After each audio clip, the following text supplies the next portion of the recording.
Over the past 50 years, global fertility rates have plummeted.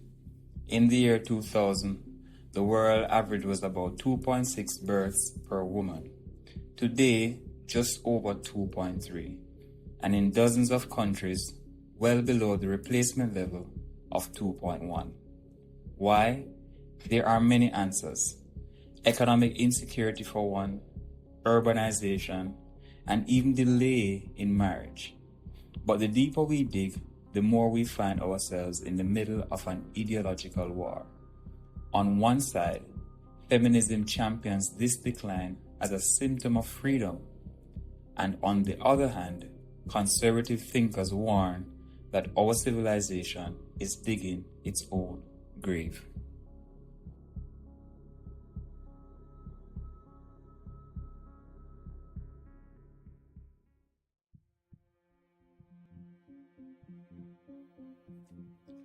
Let's start with the feminist perspective. For decades, women fought for the right to vote, to work, to own property, and to decide what happens to their bodies. And one result from this is the decline in birth rates. But to feminists, that's not a failure, that's progress. Why? Because for the first time in history, many women are no longer forced into motherhood. They can pursue careers, travel, invest in themselves. In countries like South Korea, the 4B movement represents an outright rejection of patriarchal norms. No sex, no marriage, no childbirth, no traditional family. Then there's the economic angle. The cost of raising a child is astronomical. In the US, nearly $300,000 to raise one child to age 18. And the mental load, the unpaid domestic labor, the lack of affordable childcare, and many women ask, why bother?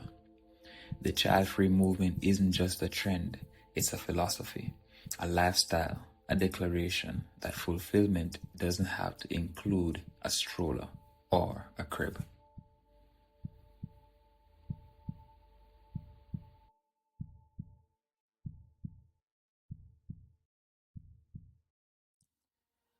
But there is another side to the story.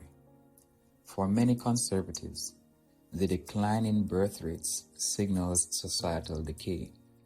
They argue that when marriage collapses, when motherhood is devalued, and when the family unit disintegrates, the entire culture suffers.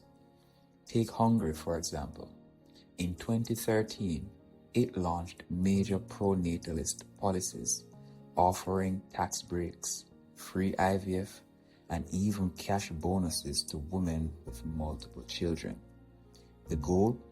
To reverse the demographic collapse.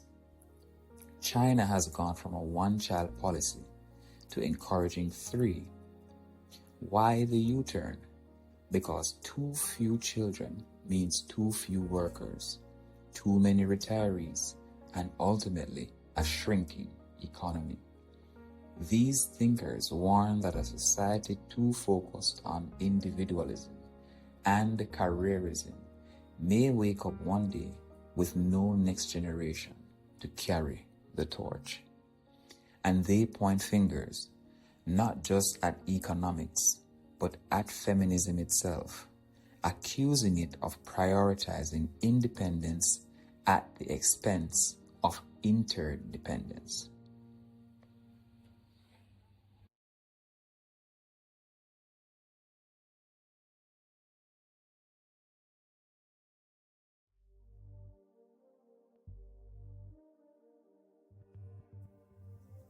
We're often told that declining birth rates are the product of economic hardship, toxic men, or a society too chaotic for parenting. But let's be honest, those are partial truths at best. The reality, women today are opting out, not because they're forced to, but because they're choosing to. Choosing careers over children, independence over interdependence, travel, brunch, and self-expression over strollers diapers, and 2 a.m. feedings. Feminism didn't simply give women the right to choose.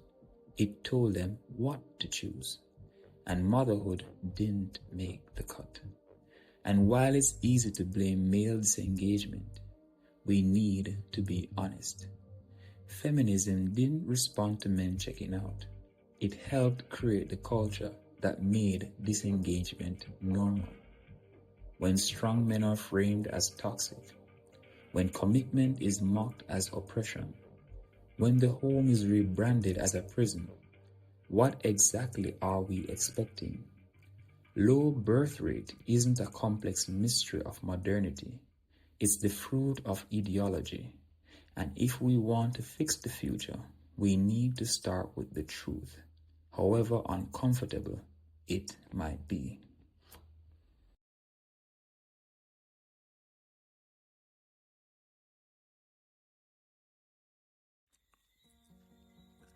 We've been told that the birth rate collapse is complicated, that it's about stress, capitalism, social evolution, or burnout. But again, I reiterate the truth. It's about choices, about what we as men and women now value. Women have been told for decades that motherhood is bondage, that family slows you down, and that freedom means detachment. And many have listened. But where were the men?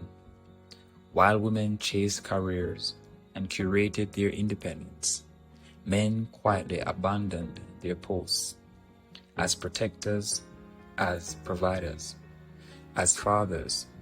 Some sought pleasure without responsibility. Others watched the world change and said nothing. This crisis isn't just about low birth rates. It's about the low value we place on life, on legacy, on covenant. Feminism didn't just distort womanhood. It flourished in the vacuum left by passive, silent men. And now we're here. Not because we couldn't build families, but because we chose not to, or failed to fight for them. If we want a future, then women must remember the power of nurturing, and men must rise to the honor of building. We don't need more finger pointing.